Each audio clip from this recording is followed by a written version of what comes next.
do have a new person, to let you know that we're always in room 2. The OSHA lecture series is a series that they started from the beginning of OLLI at Cal State Dominguez Hills. So since 2003, I can see evidence that we were having and asking professors and faculty from the college to come present to us. At one time, we had 3 locations that we were offering the OSHA lectures. That was on campus, here at the Levi Adult Center, and then we were at the Manhattan Beach Center. Did you do them at Carson? I think I've seen something, but I wasn't aware of any. Yeah, years ago, it was at Yeah, it was at also at that Civic Carson. Center. At the Civic Center, okay. Okay, that's plenty of parking, so not an issue. But it's always been, like you say, faculty that would come to talk about the research or happening new things. And so my new OLLI assistant happened to meet Ms. Turner and discovered that she's in, what is that, psychology? Psychology department, so be careful what you tell her. and that asked her would she come and speak to us as a group, and she graciously did. It says Ms. Monique Turner is currently a part-time lecturer in the psychology department of Cal State Dominguez Hills. She has taught group dynamics and advanced statistics. She loves stats. Oh my God. She received, that was the worst class I've ever had in graduate school. I could not get stats. I think even Mr. Spock had trouble with stats. She received her BA in 2010 and her MA in 2016 from Cal State University Dominguez Hills, all alumnus.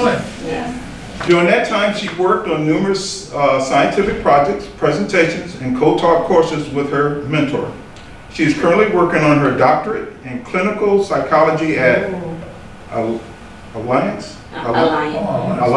International University, with about 2 years remaining. Monique has gained research and clinical training during her studies and is currently interested in social justice, the stereotype threat, self-employment, and positive psychology. She is currently working with underserved populations of all backgrounds. Please welcome Miss Monique Turner. Well, my name is Monique Turner. I am currently at Cal State Dominguez Hills, working on my doctorate. Just a little bit of background on me. I've been studying emotional regulation and coping skills for quite a long time. I started off studying it at UC Irvine for an undergraduate program in 2011. So I'll kind of discuss the results that we found there. But I continued on with emotional regulation because I'm fascinated with emotions and how they interact with the brain, which I'm kind of learning more about as we speak. So I'll just kind of talk about that from that perspective of how you can incorporate coping skills more so later in life, because it's shown within research that it's very effective, and it also decreases stress and also decreases pain as well. Okay, so, and I did want to pass out these. Okay. So I'll do that. Okay, thank you. They need them before the... No, you can just hang on to them. I'll reference them till later. Yep. But I don't know who you are, sir. So this is just a handout on pleasurable activities that we'll get to later in the session. Okay. So I just want to introduce some key terms before we kind of go into the PowerPoint presentation. So positive, negative affect is one of the primary ones. Oftentimes within the literature, emotions are differentiated between positive and negative. And surprisingly, there's not a definite definition of what emotion or what a mood or what a feeling is. So when I refer to affect, it's also going to be used interchangeably with emotion. And sometimes it can be used interchangeably with mood or feeling, depending on the context. But positive refer to like happiness or joy, or even surprise. Negative would be sadness, despair, disgust. Those could all be kind of positive, negative. And then emotion regulation strategies refers to how we regulate our emotions. What do we do to regulate negative emotions versus positive? And then rumination, we'll kind of go into detail of what rumination is, but basically thinking about your past experiences past emotions that you've had, and ruminating, kind of spending more time overthinking about that past experience, and it starts to influence your present moment. So rumination takes you away from the present moment. And social emotional selectivity theory, this is a theory that was developed in 1999 by Carpison and colleagues. And also Dr. Charles, I worked with Dr. Charles at UC Irvine and kind of did direct research with her on social selectivity theory. And this basically states that as you become an older adult, you're more motivated to engage in activities, you're more motivated to get away from negative affect. You're more likely to kind of get into that positive affect. And I think it really directly relates with awareness. If we're more aware of emotions and how they can be processed and how they can be regulated, then we could be more likely to engage in those type of activities that enhance those positive emotions. Be able to regulate your emotions in this situation. So imagine that you have a very important doctor's appointment and you have a volunteer commitment the same day.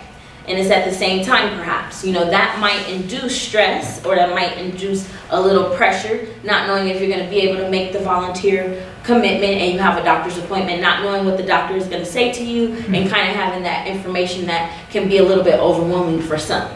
So some people may show more positive or more negative emotions, depending on how they perceive the situation. All right, so rumination.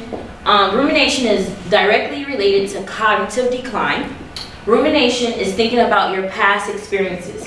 And within the literature, it is also referred to as unconstructive repetitive talk. So you're just kind of having these thoughts, and they're saying the same thing to you. You didn't do good, or you had a bad day, or Miss Becky was mad at me, did mean things to me. So that thought is just continuously being replayed in your mind, in your brain. Always negative? Huh? Rumination always negative? No, it doesn't necessarily have to be negative. It could be positive. But the ones that become destructive are the ones that are negative. So if we're able to differentiate the positive from the negative, then we will more likely focus on those positive thoughts. I had a good day. I went to the beach today. I took my pet on a walk. So kind of staying in that perspective as opposed to the negative. Rumination is related to higher reactivity. So if you're ruminating about a such thing, you're more likely to be activated in the brain and in the body, especially if it's related to negative affect or negative emotions. And I put here social evaluative tasks because in the research that I was speaking about at UC Irvine, basically they had older adults, 60 and above. They came into a laboratory, and the researcher, one of the principal investigators, wore a lab coat. And so the participants came in and they sat down. They had the blood pressure machine hooked onto them, and they had other material hooked onto them to kind of monitor their cortisol levels. And the experiment was for the Confederate to say negative things to the participant, and to see if that would evoke stress. And it did. It evoked a lot of stress, and it lasted about 5 to 7 minutes. And then immediately afterwards, they debriefed them and let them know. And a lot of the participants, as the participants came in and they were going out, they were relieved, like, oh my God, I'm glad that this is not really true. So they were relieved that that was not a true incident. But that's an example of how those negative thoughts or negative emotions can be induced. It's also associated with higher levels of fear or anger. Fear can also be seen as anxiety or irritation as well. And the cognitive decline is also in the hypothalamic pituitary axis. And it's denoted as HPA axis. And I have a picture of it here. I think if I can go to it. Right here is the beautiful brain. Okay, so within the brain, in between, this is the frontal lobe, and then right above the ear is the temporal lobe. So right between the frontal lobe and the temporal lobe is the hypothalamus, right here. The pituitary gland is right under the hypothalamus, right here. So within this area, the part that is highlighted, that controls body functions, body temperature, also like your blood pressure, eating, drinking, your heart rate, And also other various organs are communicated to the pituitary gland. Also related to the hypothalamus is the amygdala. And the amygdala interacts with the hypothalamus in the way that it sends messages to the body to send these different functions, and it creates different organs and temperatures of the body related to emotional aspects. So if you're in a very intense mood or you had negative affect that might lead to fear, that might be processed with the combination of the amygdala and the hypothalamus to the brain, and that you might have a different type of response as opposed to positive affect.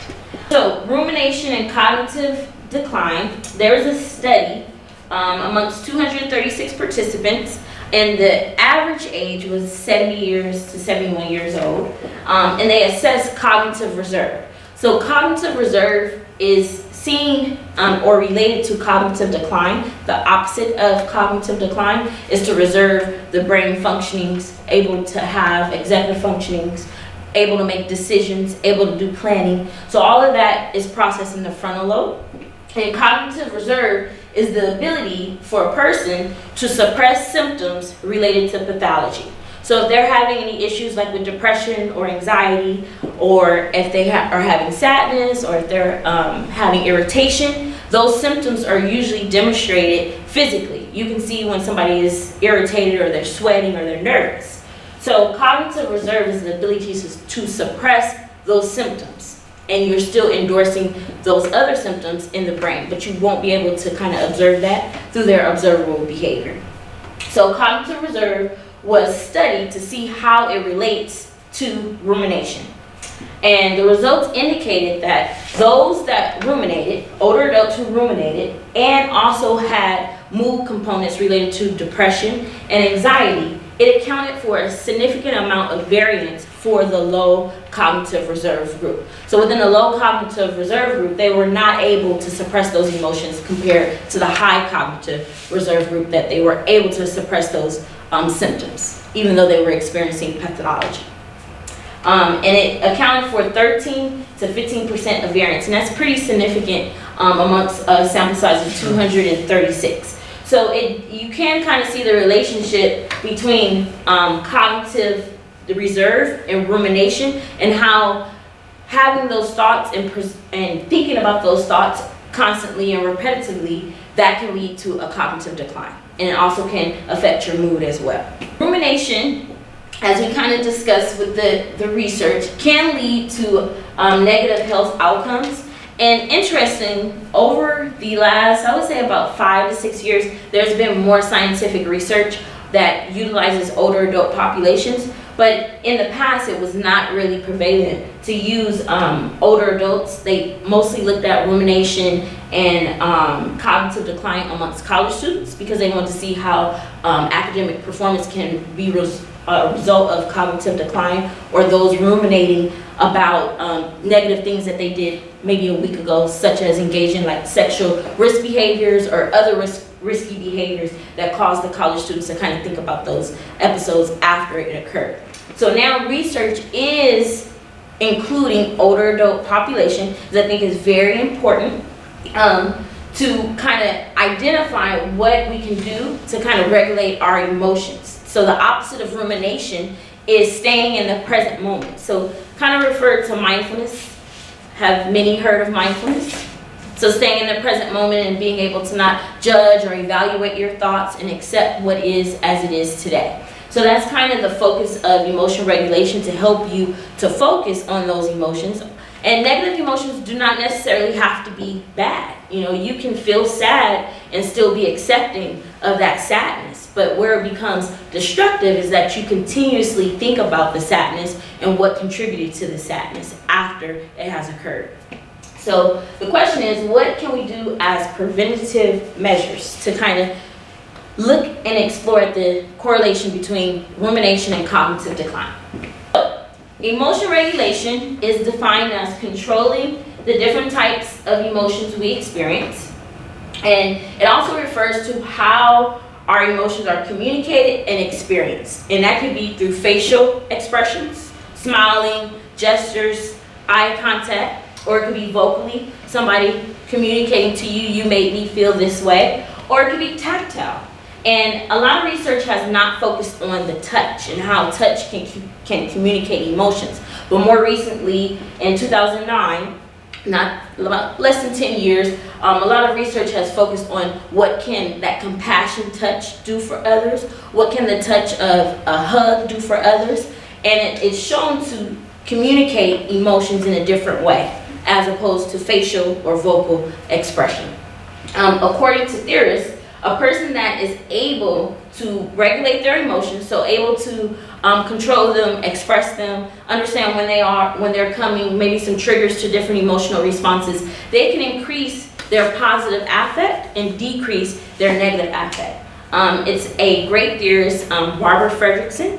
She has this hypothesis related to the undoing hypothesis. So it basically states that if you are able to increase your positive affect, then that will undo the negative consequences of negative affect, which is really fascinating. If you really think about staying in the present moment and increasing your positive affect, and any conflict or trauma that you've experienced in the past, that can be decreased, the feeling can be decreased in the present moment just by the increase of positive affect. And that's kind of like what my dissertation is currently focusing on, because there's not a lot of research that intervenes with positive affect. A lot of things are what's wrong, what's going wrong, what are you diagnosed with, what health condition do you have, but a lot of the research doesn't focus on what's going right. And Martin Seligman, about late 1990s, also kind of took this approach to focus on positive psychology and what is going right, which focuses on character strengths,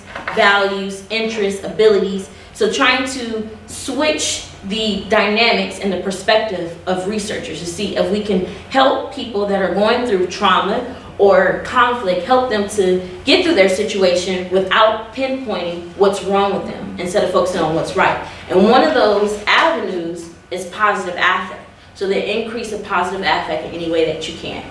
So a lot of research, like I said before, was done on younger participants.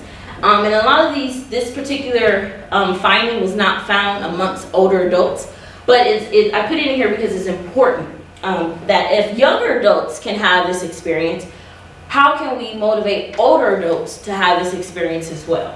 So when younger participants were asked to cognitively regulate their emotions, so they were being mindful of how they were processing their emotions while viewing a negative picture.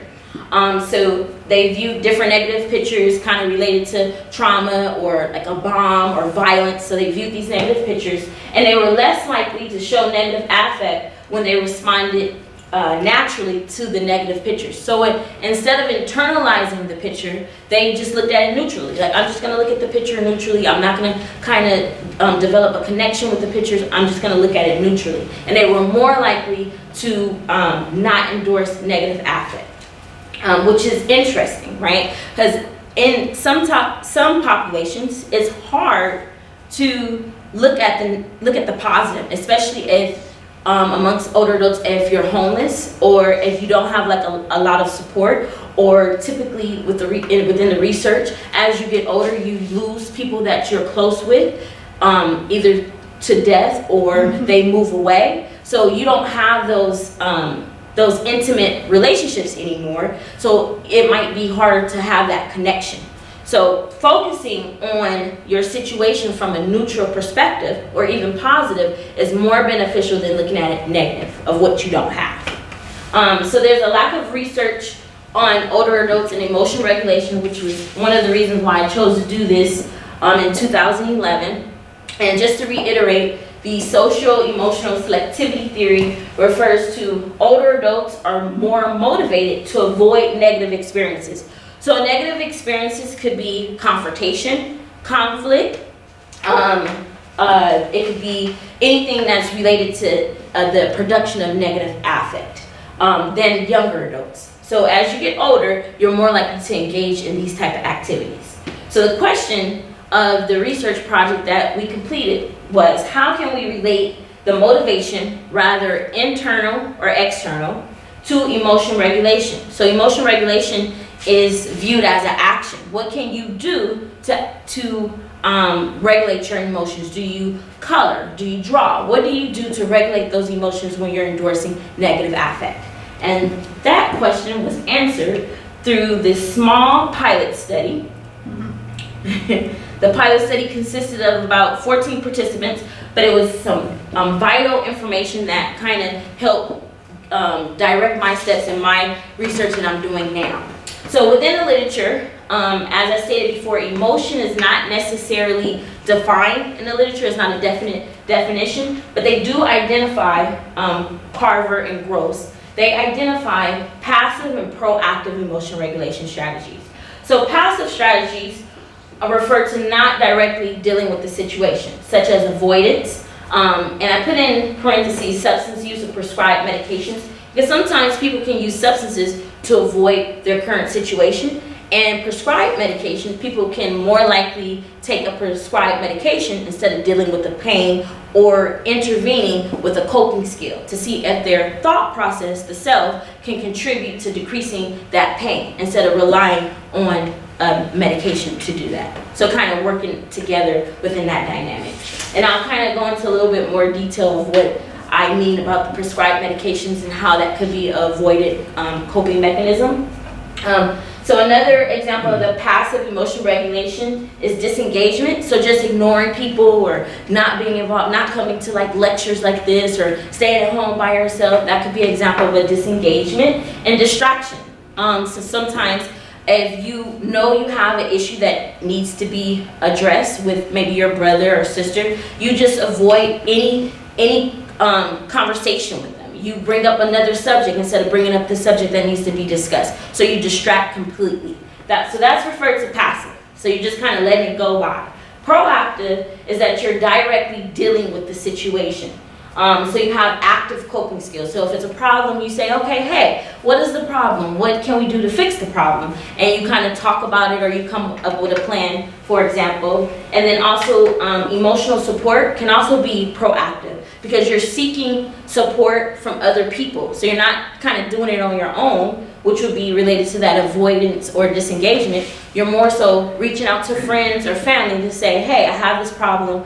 How can you help me, or can you just listen to me for a few minutes? So emotional support and active coping skills is related to proactive. Within this pilot study, it was participants about 14. It was conducted in 2011. And basically participants were asked to decrease their negative affect or to look at negative affect. So the participants came in, they were instructed to look at the stimuli that was negative.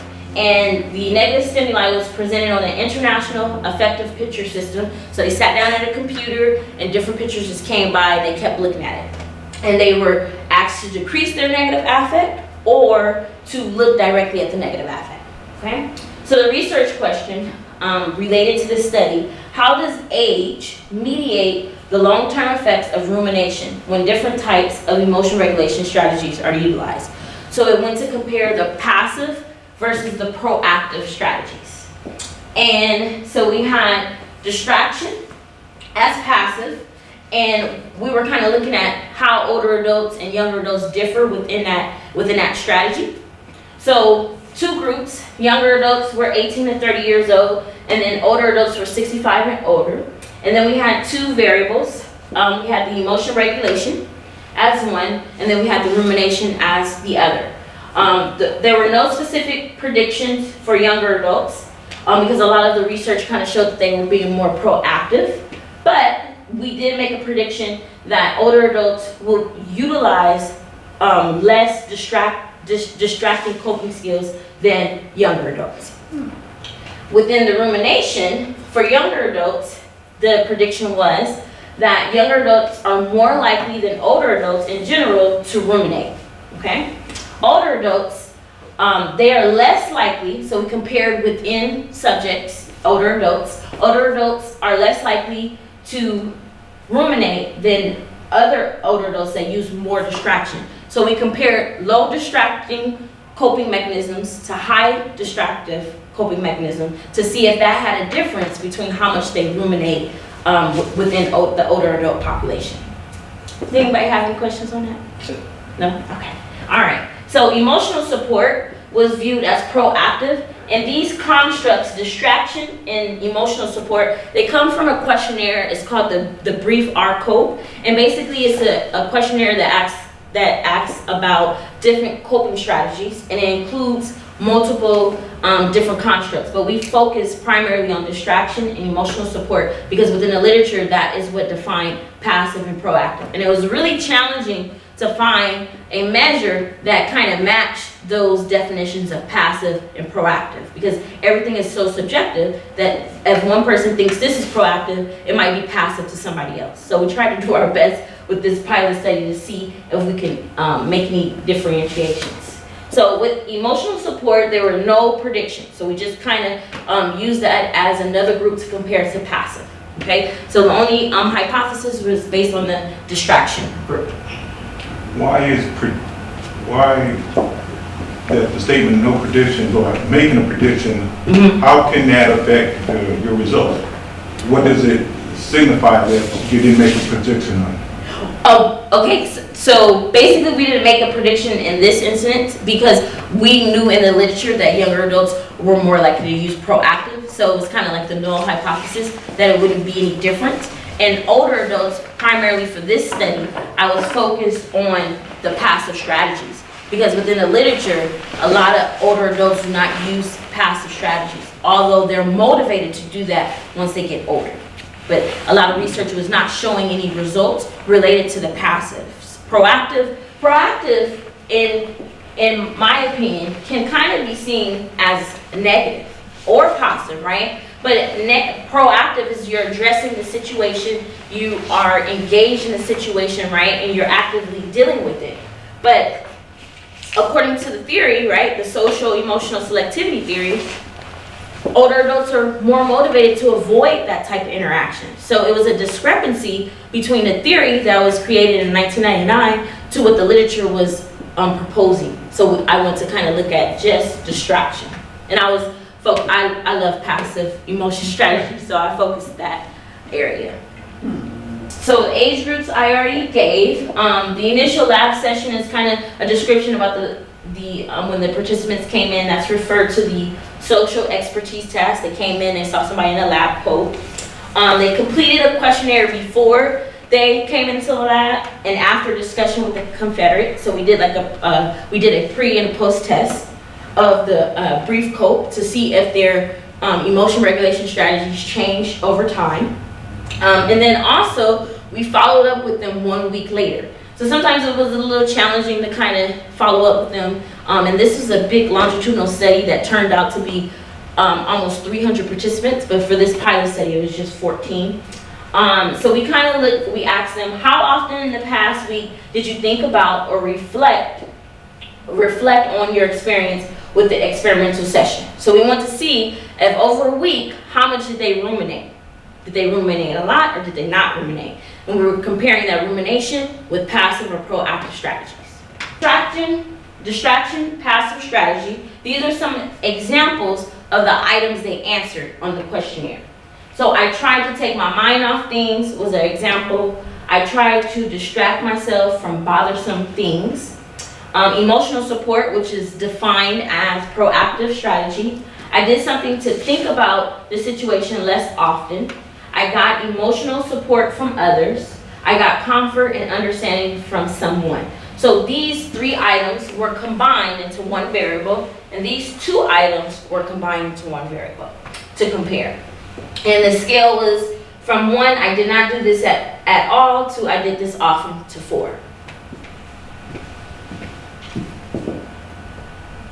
So I kind of just said that we converted the variables to make them dichotomized, and we used the median. So based on the median, it was 2 groups, low and high. So the median for distraction was 1.33. So kind of toward that end of not at all, the option not at all. And also for the emotional support, it was 1.25, so not at all as well. So you can see it wasn't that much variance to begin with, right? Because they typically chose the not at all option, a little bit above it on average. But the highest mean difference value was 3. So it was some participants that did present a 3 and it was a mean, but we used the median because we thought it was more appropriate because of the sample size was so small. This is looking at age, distraction, and rumination. So these are younger adults and these are older adults. The yellow is low distraction. So they were less likely to use that coping mechanism, and this is high, the black. So older adults that use low or high distraction showed no difference in how much they ruminated. So even if they had a high distractive coping mechanism or low, it didn't really lead to rumination at all. But overall, younger adults were higher than older adults, what kind of supported our hypothesis in the beginning.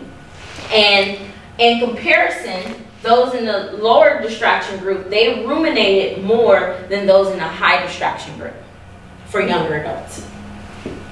So age, emotional support, and rumination. So the yellow is low emotional support, and then the black is high emotional support. So remember, no predictions were made, but we just did like an exploratory study on this domain. So younger adults that use low emotional support with a mean of 2.75 ruminated less than younger adults that use high emotional support. Right here. Older adults that use low emotional support, right here, ruminated more than older adults that use high emotional support. So the emotional support did not necessarily help in between younger and older adults, but you do see a difference between the groups of the older adults, low and high. So if they were more likely to engage in low emotional support, then they had higher rumination. So that's saying that they weren't reaching out to other people, they were more so not trying to get that connection, kind of being by themselves, like in disengagement or avoidance, how I had defined it in the beginning. But those that were high emotional support, they ruminated less. Okay, and then overall, younger compared to older adults, they varied in their rumination. According to like the previous group and this group, it wasn't like a distinctive difference, but it was more distinct for the older adults and the coping mechanisms that they use. So that was completed in 2011, and at that time, I had made a suggestion that understanding these age differences, how can we apply that to the clinical domain? And at that time, I didn't have any clinical experience at all. So within the last, I would say 5 years, I've gained clinical experience, and I've been able to apply emotion regulation strategies within different populations. And it has shown to improve your overall well-being. If you're able to engage in any type of coping skill that releases that positive affect, it's beneficial to your health, it's beneficial to your body, physical and psychological. I have these examples of self-destructive coping skills. I just want to kind of engage you guys for a little bit to see what do you think this, if you think this is a self-destructive coping strategy and what it might lead to. So, example, you take your painful feelings out on others. So this one you don't have a copy of. Oh. Yes. So you take your painful feelings out on others. Do you feel that would be a self-destructive or a constructive coping strategy? Okay, what could it possibly lead to? Alienation, isolation. You said war? Isolation. Isolation, okay. Anything else it could possibly lead to? Losing a friend. Losing a friend, right? Okay, so that could kind of be related to that projection, right? So if a person is dealing with a challenging situation and they project those feelings onto others, that could create more separation than connection. Okay, all right. Let's see. You get anxious, worrying about possible future pain, mistakes, and problems. That's something kind of negative also, doesn't it? Would it be constructive or self-destructive? Well, it depends on how you deal with it. You say self-destructive, and what do you say? I said it depends on how you deal with it. Okay, so you have an example? Well, if you're worried about you can't walk well, and then you and you say, well, maybe I should do exercises to prevent me so that I can walk better, you're doing something constructive. Okay, so you're saying kind of having that worry a little bit is beneficial because it kind of keeps you on your toes of what you should do to kind of feel better. Okay, and you're saying self-destructive. Well, I would say you're stressing about something which is not here yet. Okay, So, I mean, you're sort of worried about something which isn't there, which I think is self-destructive. okay. So I can definitely see how it could be both because Yeah. according to research, you should have a little bit of worry, right? It's in whatever that we do or any move that we have, we should always try to achieve that balance, that equilibrium, in which we're not too high and we're not too low. So I can definitely see how some anxiety can help because you constantly have it on your mind, or you are trying to be responsible and take care of it so that it won't affect you later on. But if you do stay there and it becomes more severe on the continuum, it can become self-destructive. And oftentimes, sometimes when you think about future pain, mistakes, or problems, that kind of motivates you in behavior to reach for something that can help you so that you won't even have that pain that hasn't even came in, such as medications or substance use or any other avoidant coping mechanism. Instead of seeing, okay, the thought is that in the future I might have this pain, but acknowledging in the present moment I don't have any pain right now and I'm okay right now. So I don't necessarily need to take my medications right now. I can try to use a coping skill to kind of help me deal with that thought. Because ultimately, our body responds to our thoughts. There's a direct relationship between our body and our thoughts. And according to my research that I've been doing for quite a while, if we acknowledge the power of the self, we're able to overcome different aspects, even such as pain. And it's been shown in the research that within the last 10 years, a lot of opiate use has been increased. And a lot of prescriptions are being prescribed not only to younger adults that have depression or anxiety, but also to older adults, and it can become dependent and addictive. And so what I'm proposing is that if we know this information about emotional regulation and we know some of the benefits, although the end was not large, but it was other research articles that supported this concept, is that we can understand how to regulate our emotions and how to replace taking medications or substance use with a coping skill, we will be able to regulate ourselves through the power of ourselves and our thought process. Question. Yes. That's good. I'm getting the impression, and maybe it's because how you're defining emotion. Okay.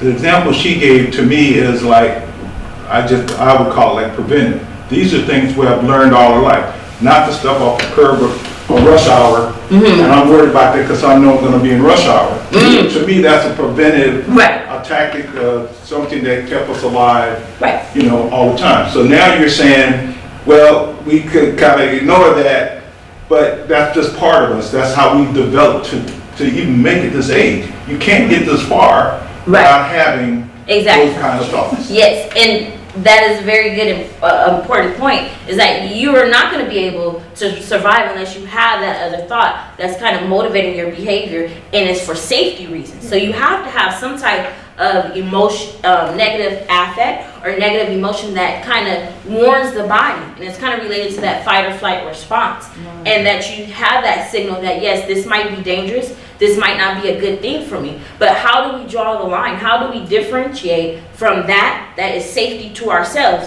to hindering ourselves? So we have to make some, in my opinion, we have to make some type of differentiation between what is protecting us and then what is hindering us. Because well, you said, a case of traffic in LA, different than anywhere what's name. I'm not going to leave at 5. I'm going to leave at 7. Okay.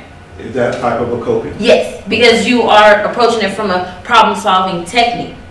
So a problem-solving technique is on the verge of being avoidant as well. So anything that we talk about related to emotions, it could turn bad or it could turn good, but it's all on the perspective of the person. So if the person is saying, I'm not going to go out into traffic until 7 o'clock instead of 5 o'clock so that I will avoid that, then that might be more healthier for me. So that's one perspective. But then if another person says, I'm not going to go out into traffic at all, I'm not dealing with it at all, I'm not going to even go out there at 5, 7, or 9. So that's more so avoiding the action of just going out than opposed of the problem solving that you could kind of make the situation better for you, which would lead to more healthy coping skills. Well, watching your own children, having been a child myself, and then obviously growing up, you realize that certain things children have to do certain things in order to have the experience that they can't do those things, like, with the hot stove example. Right. Yes. I mean, you don't want them to put their hand on the stove, but if they happen to touch it, then they'll learn that they shouldn't. Right. By the time you're 70 or 80, that is sort of a moot point. So, certain things, I mean, I don't know, so. Certain things are what? I don't know how to say, but Okay. I mean, I think that older adults have had so much experience that they can deal with certain things because they've already learned. You want to tell your kids not to do something, don't go with that person because you know that blah, blah, blah, but they're going to have to do it themselves. Right. Through the experience. Yeah, and so therefore, I think you'll find that older adults, if they're healthy, have a better coping mechanisms than younger adults. Yes, exactly. And that's exactly what the theory is stating, is that as you get older, you have more wisdom, you have more experience, you're more likely not to engage in things in the same way that you did as younger adults. And then what's what are you trying to prove then if you say the importance, if you feel like most older adults have coping skills? You're talking about the ones who don't have the coping skills? Yes, those that are not implementing. Like for here, unfortunately, the population that this would kind of apply to is not here. So, and my population, the population that I kind of work with is underserved communities that do not have this awareness, that are just out there. So what this presentation is kind of doing is just kind of bringing more awareness. If you do know somebody that is in this type of situation, because I'm pretty sure we all know somebody that is in a challenging situation. It doesn't necessarily have to be as severe as homelessness or lack of support or lack of finances, but it could be just dealing with a loss of a loved one and trying to encourage them to engage in coping skills that will hopefully make their situation a little bit better for the present moment. I definitely think age has a lot to do with it. Okay. Because I think you develop a coping mechanism through life. You go through a lot of problems and situations where you survive, and that gives you survivor quality where you think, well, I've gone through more than that. I survived and I will survive that again. Right. But even the difference between, like you say, 60 years, between 60 years and 80 years is a big difference. Okay. Because I think back when I thought at 60, my God, it was nothing. I mean, now when you're 80, right? It changes a lot. Okay. Definitely. You haven't gotten up here in the high numbers, you've got to 60. You didn't. Yeah. Okay. So I need to add another level. There was definitely a new level coming. Okay. Yeah. Okay, that's a good point. Thank you. That's a generation before us. Right. Yeah. Okay. And the other reason that I kind of bring this this kind of topic on emotion regulation is that sometimes older adults go to the doctor and they depend on their doctor to help them with their symptoms, to help them with their blood pressure, to help them with the pain in their body, right? And Go ahead. Okay.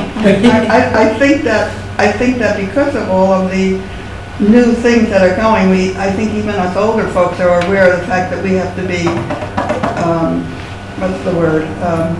My mother's generation, the doctor was God. I don't think that this new 80s thinks that doctors God, if you have enough knowledge. But I know that we are fortunate that we are in this situation. But you're talking about people who haven't been educated. And It could therefore- it could be people that have not been Or educated. have to really survive at the lower levels and don't have the time to do Right. the things that people who Right. have the ability to come to a class like Right. this, you're dealing with, And it could also be those of higher class as well, who have never had to do who anything. have knowledge, who have education, and they are still dependent on a medication to help them as opposed to focus. So it could go either way, depending on how you view it. She had her hand Yeah, up. the population I'm thinking about, I'm here to gather information for a friend whose father just passed away. Mother is in the early stages of dementia, and they've just had to relocate her to assisted living. So this would be a person that's, Yeah, well, that was family. So you're kind of speaking to those that are going through transition, Right. older adults that might be going through transition, yeah, and and that, having that dementia part. Okay. That added piece of, they can't really control all of these things, so Right. I'm looking for what kind of coping skills might I tell my friend to try to give to her mother. okay.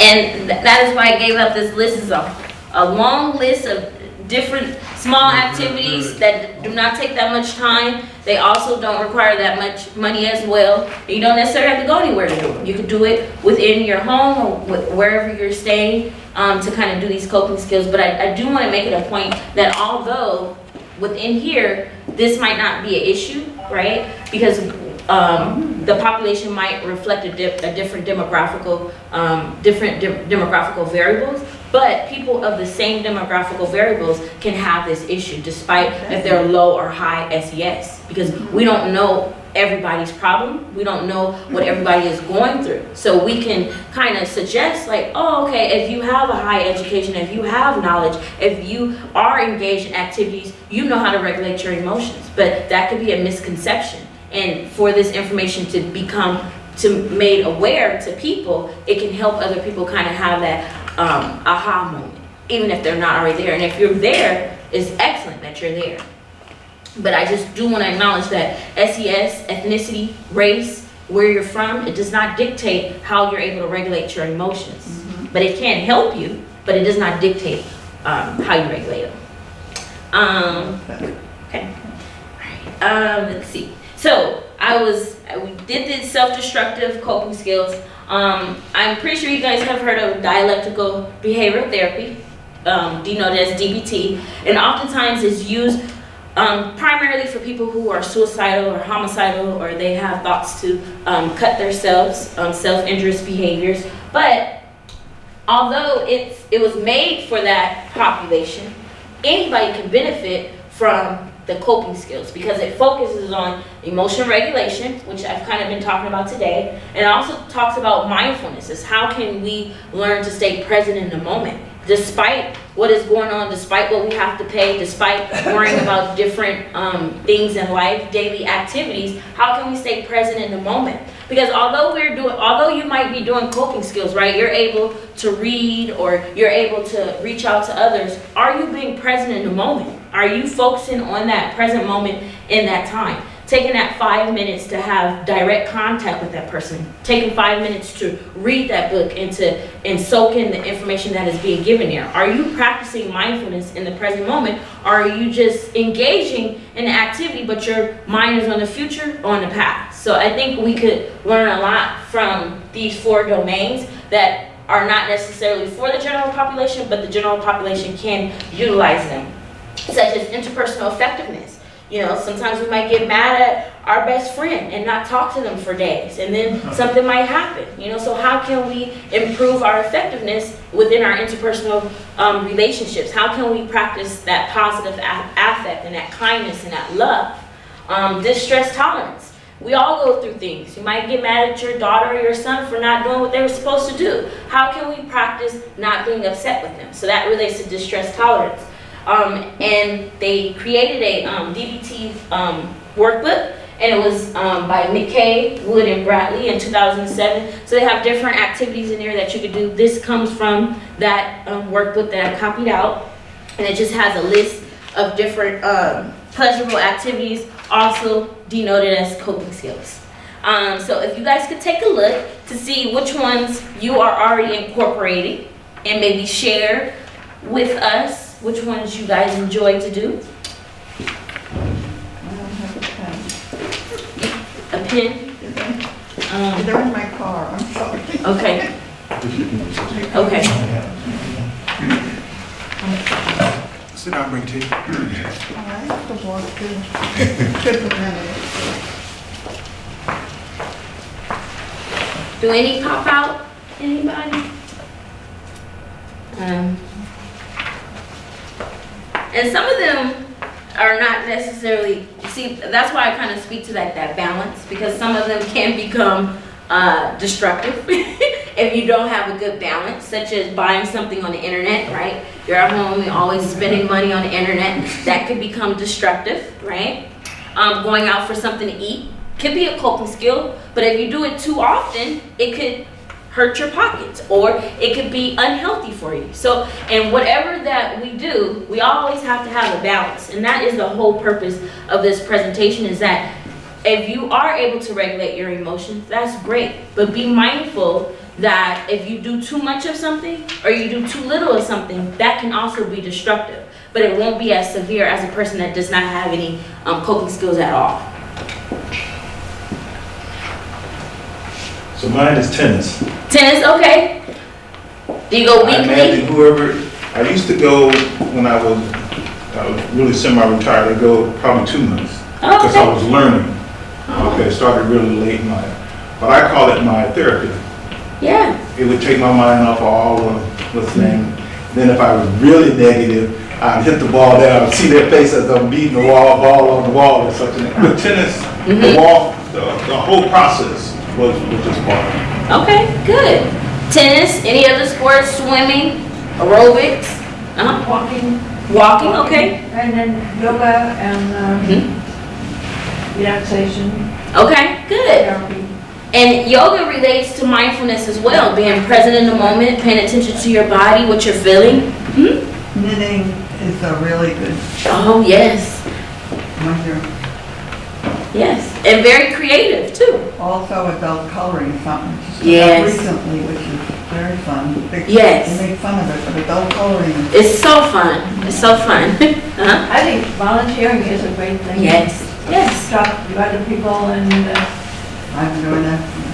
get to know other people. And Right. you kind of forget your own things. Right. Really, you feel you're in a better place anyways, you know, Yeah. a lot of times. And it relates to that emotional support. So although you might not need emotional support, you never know who you're talking to and how your presence can help them, which kind of refers to that mindfulness as well. I think volunteering is a good way, it gives you some purpose in life, Yes. and so it's really good. Yeah. And since we live, if you have family on the other coast, you're 3 hours earlier than them, so you can also, I very often call people Okay. on the other coast and check in with them, and that's always nice to Yeah. talk to people on the phone. That's excellent. And nowadays, that's not heard of, to call and check on somebody, right? No, They have the phones, the texting, and we get away from that direct contact, that direct rapport that we could build with others. So that's another thing, is that although we might have coping skills, right, of sending a text, how can we increase the quality of our emotion regulation skills? So how can we make it better? How can we improve? When you go to volunteer, how can you make it better? Can you say hi, or can you say thank you? Can you bring donuts, or can you bring something? You know, how can we improve what we're already doing?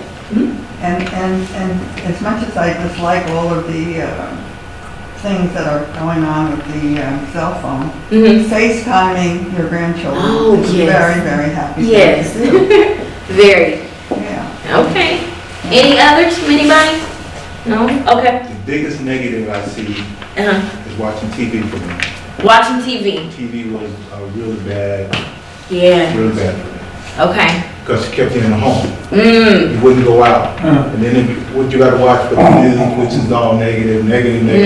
So TV, I got rid of it. Okay. Changed everything. Yeah. My kids don't have to.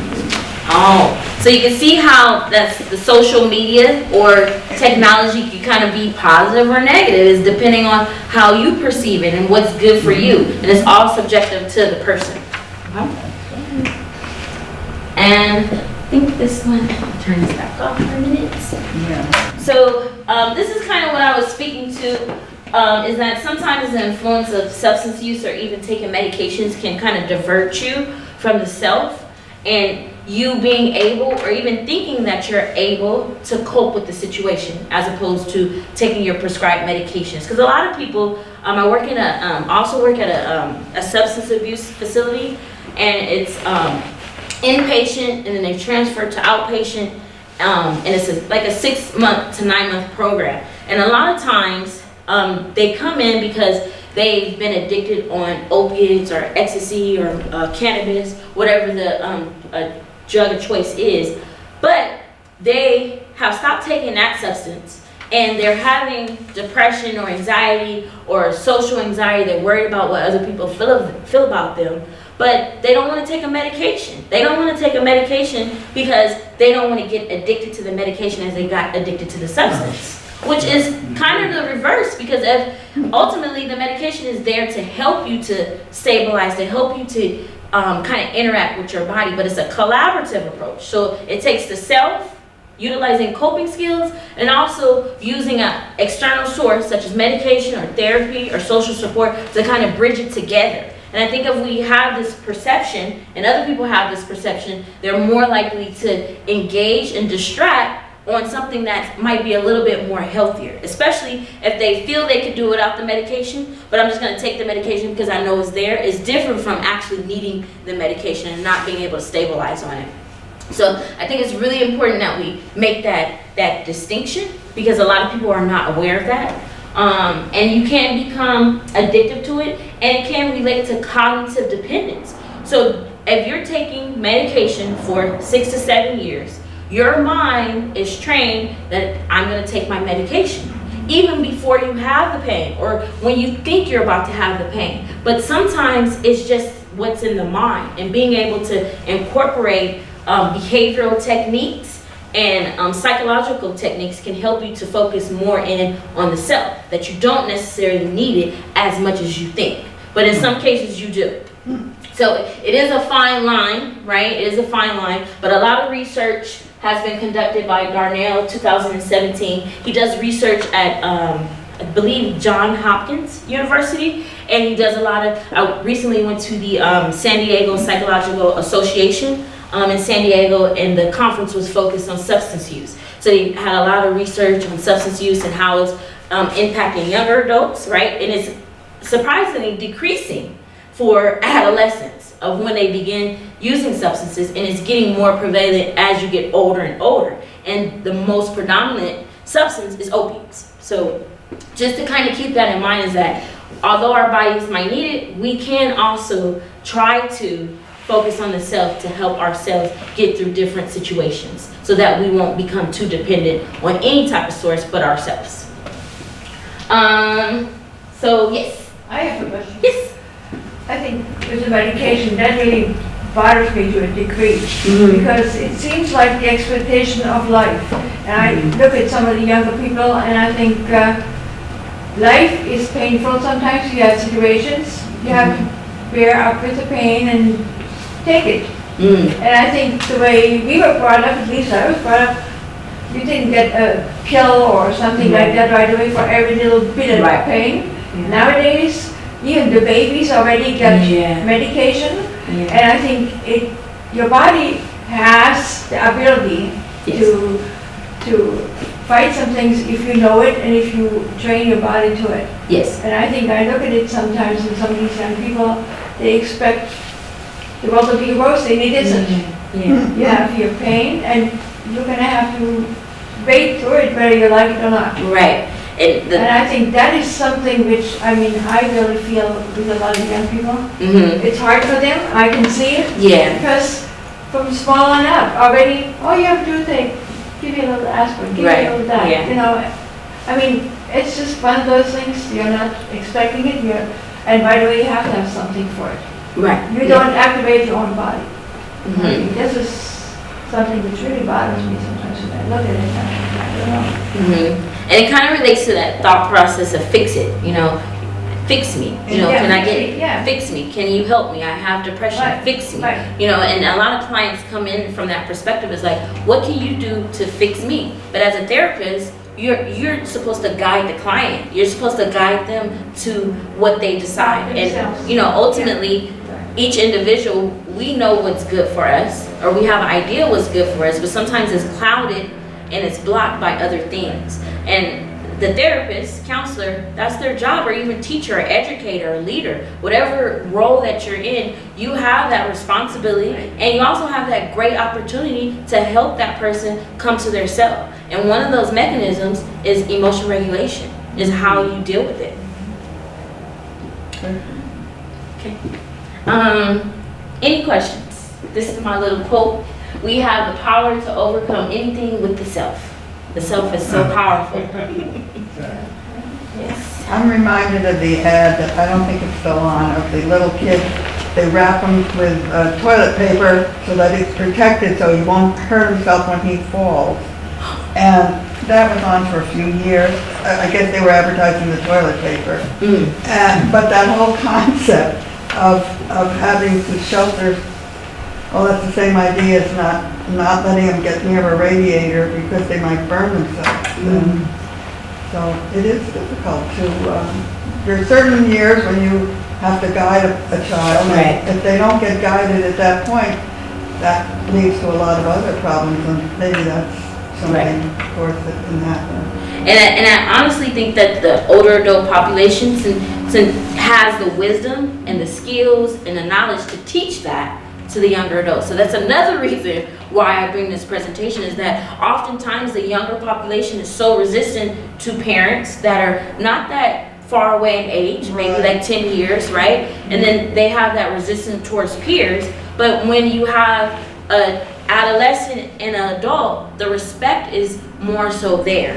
You might have a little resistance as well, but I think the older adult population has that opportunity to share that wisdom with others and help show them what your generation did. How did you guys do it, so that the new generation can be taught that? Because there's a lack of values and a lack of respect within the generation that's coming up right now. Yeah, I think this separation of generations, especially, I mean, it used to be like you had families together. In some societies still you have the babies, the grandparents, they're all there and they're interacting.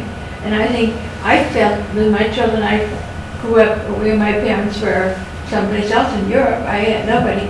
I took my children to old people's homes because I really felt I needed to have that influence on my children. And I think with our nuclear family system, everywhere people are separated, I think it has a lot to do with it also for the young people. Yeah, the family We dynamics. need all generations, and I think it's for old people, us too. I think, luckily I'm still on my own, but I think the idea of being someplace in a assisted living where I only interact with people my own age, I think that's unnatural too. Yeah. I like to be out there with all generations, all ages. I enjoy looking at children, interacting with children or young people. That separation, to me, also leads to a lot of stress. Yes, yes. When you feel that you're alone, overwhelmed, not having anybody to call, that leads to that increased stress. And how can we deal with it? What can we do to prevent it? So it's going to take a lot of factors. And what I present here today is one of those factors is the heart of it all, is the emotions and how it relates to the brain. Because the brain functioning is related to the affect processing as well. Yes. At the beginning of the talk, you talked about rumination and cognitive decline Yes. together. Yes. But were you saying that it's a cause or an effect? I couldn't quite, or is it just a mixture? Ultimately, it could be, it's definitely a relationship, one. It is a relationship. And I would say it is a negative relationship as well. We Yeah. cannot necessarily say that rumination causes anything because there's so many other factors. But according to the research, there has been a high correlation between this concept of rumination, this concept of mood, depression, or anxiety, and how that might lead to cognitive decline. That does not necessarily say that if you're ruminating, you're gonna have cognitive decline. But it is something to consider that might play a role in that cognitive decline because other It could factors. be the other way around as well then. Yes, It could be yes. It could be ruminating bidirectional. because you Yeah, have a cognitive- definitely. And all this is saying is that there's a relationship here, and it's important that we pay attention to this relationship, because if we don't pay attention to how these variables are interacting with each other, it could become destructive, or it could be constructive if we learn how to acknowledge it, regulate it, and be mindful of how, if you do ruminate too much, it can lead to this, or how if you are having cognitive decline, you're not able to do the same things that you used to do, then you're going to ruminate about it. So understanding that bi-directional relationship is also important as well. Thank you. Any other questions? These are my references. Discussion time. I think. You know that fine print, I just skipped over real quick. No, Well, I think that people will be lucky to work with you because you have a very nice manner of presenting and listening to others, and that's very important in anything. Oh, So thank we you. appreciate you.